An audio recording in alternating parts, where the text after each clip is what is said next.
Hi friends, இன்றைக்கி வந்து சேனக்கிழங்கு 65 பண்ண போகிறோம். அதுக்கு சேனக்கிழங்கை பொடி பொடியாக கட் பண்ணி நல்லா சுடுதண்ணியில் நல்லா அலசி எடுத்து வச்சுருக்கேன்.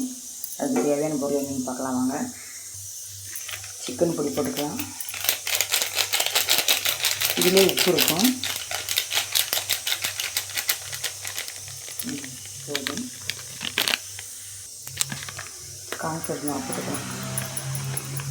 கொஞ்சமாக போட்டுக்கலாம். இஞ்சி பூண்டு போட்டுக்கலாம்.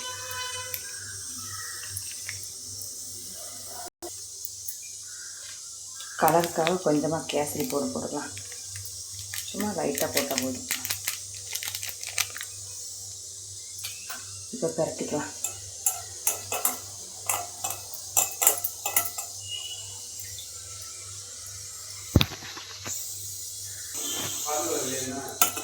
நல்லா கலந்தாச்சு. இப்போ சேனக்கிழங்கு இதில் போட்டுக்கலாம்.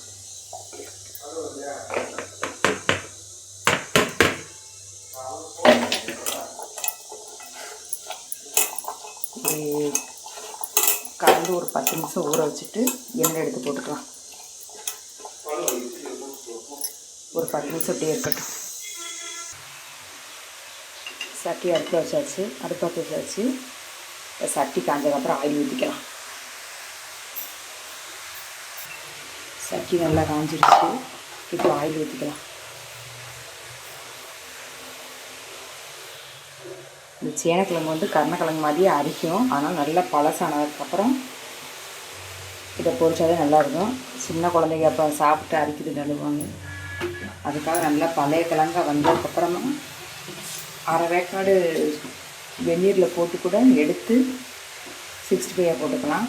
நான் சும்மா சுடுதண்ணை மட்டும் கழுவி எடுத்துகிட்டு வச்சுருக்கேன். ஆயில் இப்போ நல்லா காயட்டும். ஆயில் நல்லா காய்ச்சிருச்சு. இப்போ போட்டுக்கலாம்.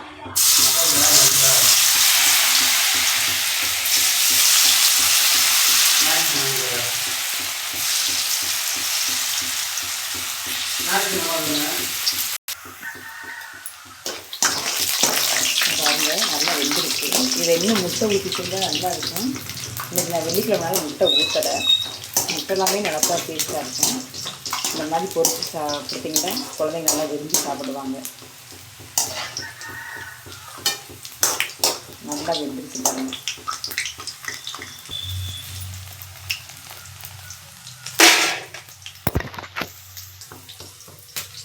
ஒன்று எடுத்து டேஸ்ட் பண்ணி பார்க்கலாம். உண்மையிலே சூப்பராக இருக்குது.